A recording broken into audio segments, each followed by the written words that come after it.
Good afternoon student. आज का हमारा टॉपिक है central processing unit and registers. Central processing unit क्या होता है? सेंट्रल प्रोसेसिंग यूनिट और processor is the unit which performs most of the processing inside the computer. ठीक है, ये सारी प्रोसेसिंग जो है कंप्यूटर में, ये सेंट्रल प्रोसेसिंग यूनिट परफॉर्म करता है। जो भी हम इनपुट देते हैं कुछ भी कैलकुलेशन करने के लिए, ठीक है, तो वो जो प्रोसेसिंग है, वो जो कैलकुलेशन है, वो सेंट्रल प्रोसेसिंग यूनिट करता है। It processes all the instructions received by software running on the PC and by other hardware components and act as a powerful calculator। ठीक है, ये act as a powerful calculator, ये power calculator की तरह perform करता है, जिसमें हम अरिथमेटिक और लॉजिकल ऑपरेशंस परफॉर्म करते हैं। ठीक है, central processing unit is placed into a specific square shaped socket found on all motherboards. CPU जो है वो स्क्वायर शेप में होता है और इसमें मदरबोर्ड्स होती हैं जिसके अंदर सारे कनेक्टर्स पिंस लगे होते हैं। ठीक है, इसमें each socket is built with the specific pin layout to support only a specific type of processor. ये एक ही प्रोसेसर को सपोर्ट करता है। ठीक है, इसमें प्रोसेसर की टाइप होती है, अलग अलग सीपीयू, अच्छी क्वालिटी का सीपीयू जैसे अब न्यू अपग्रेड होते रहते हैं तो उस अकॉर्डिंग न्यू प्रोसेसर उसमें सीपीयू में डलते रहते हैं। Since modern CPUs produce a lot of heat and are prone to overheating, they must be kept cool with appropriate fans और ventilation। CPU में एक फ़ैन लगा होता है जिससे कि जो उसको कूल कर रखता है। ठीक है, जब CPU ओवरहीट हो जाता है तो फैंस की हेल्प से उसे कूल किया जाता है। And covered with heat sinks and thermal paste. ठीक है, हीट सिंक्स लगी होती है, थर्मल पेस्ट लगा रखा होता है जिससे कि CPU हमारा कूल रहता है। To control instructions and data flow to and from other parts of computer, the CPU relies heavily on a chipset। ये चिपसेट पे डिपेंड करता है। ठीक है, ये चिपसेट पे डिपेंड करता है। टू कंट्रोल ऑपरेशंस, इंस्ट्रक्शंस को कंट्रोल करने के लिए, डाटा फ्लो को कंट्रोल करने के लिए, डाटा इन हो रहा है, डाटा बाहर जा रहा है, ये सब कुछ जो देखता है वो CPU के अंदर एक चिपसेट होता है जो सब कुछ ये ऑपरेशंस देखता है कि हमारी इंस्ट्रक्शंस को कंट्रोल करना, डाटा इन बाहर आना, डाटा को आउटपुट देना, ये सारा जो डिपेंड करता है वो चिप्स पे डिपेंड करता है। ठीक है, जो कि मदरबोर्ड पे लगी होती हैं। इसी को हम सेंट्रल प्रोसेसर, माइक्रो प्रोसेसर और चिप कहते हैं, क्योंकि ये ही जो है वो सारा काम करती है। सारा इंस्ट्रक्शंस को कंट्रोल करना, इनपुट दे लेना, आउटपुट देना प्रोसेस करके, ये सब कुछ चिप पे डिपेंड करता है। सेंट्रल प्रोसेसिंग यूनिट के दो कंपोनेंट्स होते हैं, एक होता है कंट्रोल यूनिट, एक होता है arithmetic logic unit. Control unit क्या करता है? कंट्रोल यूनिट जो होता है वो इंस्ट्रक्शंस मेमोरी से लेता है, फिर उसे डिकोड करता है, फिर उसको एग्जीक्यूट करता है। The control unit acts as an intermediary that decodes the instructions sent to processor, tell the other units such as arithmetic logic unit what to do by providing control signals, and then send back the processed data back to memory। Control unit क्या है? As a intermediary. ठीक है, ये mediator की तरह काम करता है, बीच का काम करता है, जिसमें ये इंस्ट्रक्शंस को पहले मेमोरी से लेता है, उसे डिकोड करता है और फिर ये प्रोसेसर को भेज देता है, या अरिथमेटिक लॉजिक यूनिट को भेज देता है, जो कि उसकी ऑपरेशंस को परफॉर्म करके फिर उनसे आउटपुट लेता है और आउटपुट मेमोरी को वापस कर देता है। ठीक है, and then send back the process data back to memory. फिर ये जो है मेमोरी में वापस डाटा भेज देता है। ठीक है, उसके बाद आता है अरिथमेटिक लॉजिक यूनिट। ये क्या करता है? अरिथमेटिक लॉजिक यूनिट जो होता है वो डिजिटल सर्किट होता है प्रोसेसर के बीच में, जो कि हमारे सारे अरिथमेटिक और लॉजिकल ऑपरेशंस को देखता है। ठीक है, जो भी कैलकुलेशन करनी है, जो भी लॉजिकली हमने देखना है कि डाटा बड़ा है, लेस देन है, ग्रेटर देन है, रिलेशनल ऑपरेटर, कुछ भी करना है, वो सारा काम अरिथमेटिक लॉजिक यूनिट करता है। ठीक है, after the control unit provides the ALU with the instruction on the operation that must be perform. ALU completes them by connecting multiple transistors and then stores in a output registers। ठीक है, control unit में जो होता है, एक होता है input register, वो इनपुट लेता है, एक होता है आउटपुट रजिस्टर जो आउटपुट देता है, जो आउटपुट डिवाइसेस से कम्युनिकेट करता है। ठीक है, इनपुट रजिस्टर इनपुट डिवाइसेस से कम्युनिकेट करता है। The control unit will then move this data to memory to function properly. The CPU relies on the system clock। ठीक है, CPU में सिस्टम क्लॉक होता है जो टाइमर सेट करता है कि इस टाइम के बीच में ये हमने ऑपरेशन परफॉर्म करना है, ठीक है। मेमोरी होती है, सेकेंडरी स्टोरेज होती है, डाटा एड्रेस बस, डाटा बस में डाटा आता है, एड्रेस बस में उसका एड्रेस आता है, ठीक है। ठीक है, एड्रेस मतलब कि वो डाटा जो हम परफॉर्म कर रहे हैं वो कहाँ पे मेमोरी में स्टोर्ड है, वो उसका एड्रेस बताता है, ठीक है।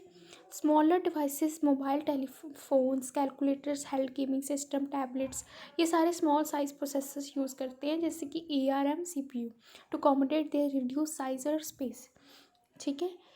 जो CPU है वो हार्ट कहा जाता है और ब्रेन कहा जाता है कंप्यूटर का, क्योंकि ये सारा जो प्रोसेसिंग का काम है ये मेन CPU ही करता है, ठीक है। CPU हमारी इनपुट लेता है, उसको एग्जीक्यूट करता है, फिर इंफॉर्मेशन को प्रोसेस करके इनपुट आउटपुट डिवाइसेस से यही कम्युनिकेट करता है और फिर ये डाटा रिसीव करता है और बाद में प्रोसेस करके सेंड करता है। ये इसका आर्किटेक्चर है कंप्यूटर सिस्टम का। इसमें सबसे पहले आती है रीड ओनली मेमोरी, उसके टाइप है प्रोग्रामेबल रोम, ठीक है, programmable read only memory, flash drive, ठीक है। उसके बाद आता है मेन मेमोरी जो हमारी कंप्यूटर के बीच में होती है, रैंडम एक्सेस मेमोरी, ठीक है। उसके अंदर आती है कैश मेमोरी, ठीक है। कैश मेमोरी में हम जो मेन मेमोरी से जो डाटा कैश मेमोरी में आता है और कैश मेमोरी से फिर वो CPU में के अंदर जाता है, ठीक है।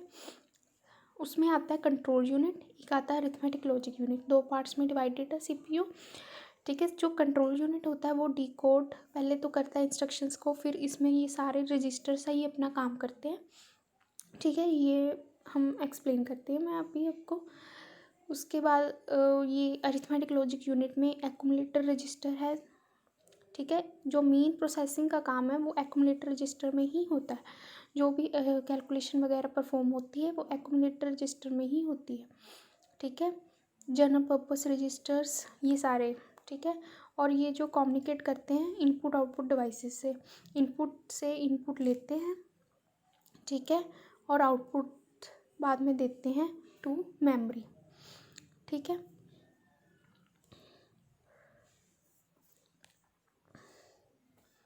उसके बाद आता है रजिस्टर्स क्या होते हैं। Registers as instructions are interpreted and executed by computer CPU. There is a movement of information between various units of computer. In order to handle this process satisfactorily and to speed up the rate of information transfer, a number of special memory units called registers are used. ठीक है, register सबसे special memory units है जो CPU के अंदर होते हैं। इससे क्या है, हमारी जो प्रोसेसिंग है वो फास्ट होती है, ठीक है। हमारी असेसिंग उसमें प्रोसेसर्स बनाए होते हैं, जो डिफरेंट प्रोसेसर्स अपना डिफरेंट काम करते हैं, जिससे कि हमारी प्रोसेसिंग और भी फास्ट होती है, ठीक है। इसके अंदर the length of register equal to the number of bits it can store, ठीक है। जो लेंथ ऑफ रजिस्टर है कंप्यूटर की उसको हम वर्ड साइज भी कहते हैं, ठीक है, उसको हम वर्ड साइज भी कहते हैं, ठीक है। जितनी ज़्यादा वर्ड साइज होगा, जितना बड़ा मतलब लेंथ होगी रजिस्टर की, उतनी ही ज़्यादा फास्ट कंप्यूटर काम करेगा, ठीक है। With the other parameters being same, a CPU with 32 bit registers can process data twice as large as one with 16 bit register. 16 bit registers से डबल काम करेगा 32 बिट रजिस्टर वाला कंप्यूटर, ठीक है। सो जितनी ज़्यादा मेमोरी होगी, जितनी ज़्यादा रजिस्टर का साइज़ होगा, उतना ही कंप्यूटर फास्ट वर्क करेगा, ठीक है। रजिस्टर्स कौन कौन से होते हैं। फर्स्ट आता है memory address register. Memory address register जो होता है वो it holds address of active memory location. इसमें एक्टिव मेमोरी लोकेशन का एड्रेस स्टोर होता है, जो जहाँ पे हमने काम करना है, जिस पे हम काम कर रहे हैं वो कहाँ पे है, ठीक है, उसका एड्रेस कहाँ पे है, ठीक है। ये एड्रेस को स्टोर करता है, ठीक है। It is loaded from program control register, ठीक है। प्रोग्राम कंट्रोल रजिस्टर से ये एड्रेस लेता है, फिर वो एड्रेस पे ये उस एड्रेस पे जो डाटा स्टोर है उस पर ये काम करते हैं, ठीक है। नेक्स्ट आता है मेमोरी एड्रेस रजिस्टर में address of active memory location store होता है, ठीक है। नेक्स्ट आता है memory buffer register. Memory buffer register में वो contents it holds a contents of assessed memory word, जो जिसको हमने असेस करना है, मतलब जिसको हमने रीड करना है, जो जिसके ऊपर हमने वर्क करना है, वो जो कंटेंट है वो स्टोर होते हैं मेमोरी बफर रजिस्टर में। ठीक है, an instruction word placed in this register is transfer to instruction register. ठीक है, जो इंस्ट्रक्शन इसमें होती है वो हम इंस्ट्रक्शन रजिस्टर को ट्रांसफ़र कर देते हैं। ठीक है, अ data word placed in this register is accessible for operation with accumulator register. उसके बाद जो भी हमने ऑपरेशन वगैरह परफॉर्म करना है, फिर हम एक्यूमुलेटर रजिस्टर को डाटा भेज देते हैं। ठीक है, और अगर इनपुट आउटपुट देनी है तो हमने आउटपुट रजिस्टर को भेज देते हैं, और अगर हमने इनपुट लेनी है तो हम इनपुट रजिस्टर से डाटा ले लेते हैं। ठीक है, a word to be stored in a memory location must be transferred first to memory buffer register.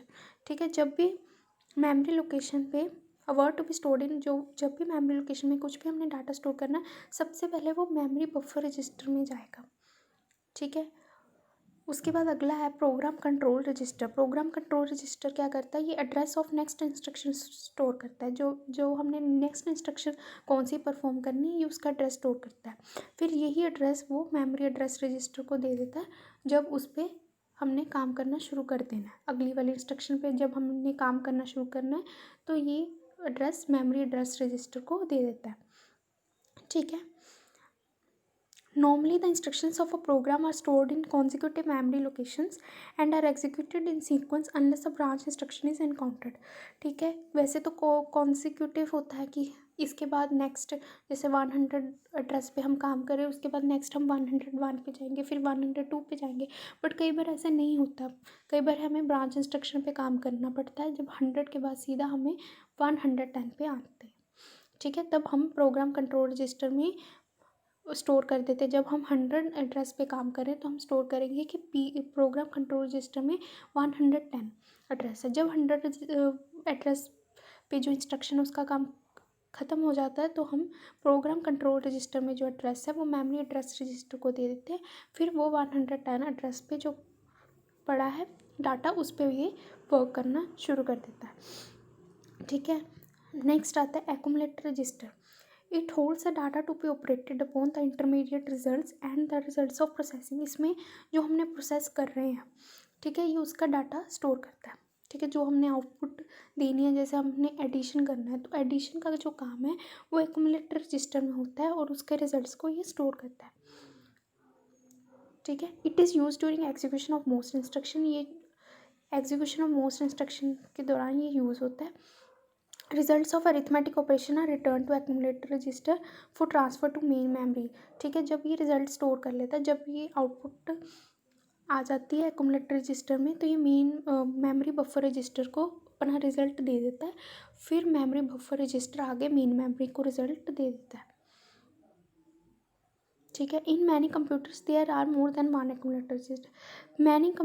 बहुत सारे कंप्यूटर्स में there are more than one accumulator registers, एक से ज़्यादा एक्यूमुलेटर रजिस्टर्स होते हैं। ठीक है, उसके बाद नेक्स्ट है instruction register. It holds a current instruction being executed. इसमें जो हम करंट इंस्ट्रक्शन जिस पे काम कर रहे हैं वो स्टोर्ड होती है। As soon as the instruction stored in this register the operation part and address part of instruction are separated. ठीक है, इंस्ट्रक्शन में एक होता है ऑपरेशन पार्ट, एक होता है एड्रेस पार्ट। ठीक है, ये उनको सेपरेट कर देता है पहले। ठीक है, फिर उसके बाद एड्रेस पार्ट जो होता है वो मेमोरी एड्रेस रजिस्टर के पास चले जाता है, और जो ऑपरेशन पार्ट होता है वो कंट्रोल यूनिट के पास चला जाता है। ठीक है, फिर वो उसको डिकोड करता है, इंटरप्रेट करता है और उस पर वर्क करता है। Finally the control unit generates command signal for execution of task specify the instruction. Next last आता है input output register. It is use to communicate with input output devices. ये इनपुट आउटपुट डिवाइसेस के साथ communicate करता है। All input information such as instruction and data transfer to this register by input device. Input device से communicate करके input register उससे input लेता है। सिमिलरली ऑल आउटपुट इंफॉर्मेशन जो है वो आउटपुट डिवाइस की वो पहले आउटपुट रजिस्टर में जाती है, फिर वो आउटपुट डिवाइस को मिलती है। ठीक है, ये सारा फंक्शंस यहाँ पे भी सिर्फ दिए हुए हैं। ठीक है, थैंक यू।